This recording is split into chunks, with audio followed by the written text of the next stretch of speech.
यौम दिफा के मौका पर मज़ार इकबाल पर गार्ड्स तब्दीली की पुरवकार तकरीब का इनेकाद किया गया। Garrison commander major general Mohammad Amir ने मज़ार पर फूल चढ़ाए और फातिहा खानी की, जबकि पाक रेंजर्स के चाको चौबंद दस्ते ने सलामी दी।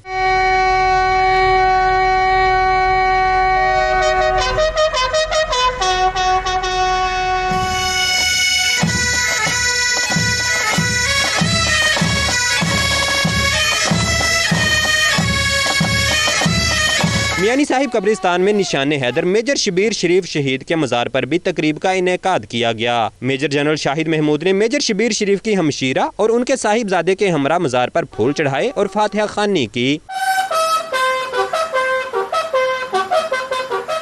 यौम दिफा पाकिस्तान मुल्क भर में जोशो जज्बे के साथ मनाया जा रहा है। इसी मुनासबत से मुख्तलिफ तकारीब भी मुनअक्किद की जा रही हैं। कैमरामैन ताहिर खोखर, दानिश अली और साथी रिपोर्टर खावर मुगल के साथ शहजादा एहसन इकबाल, 92 न्यूज़ लाहौर।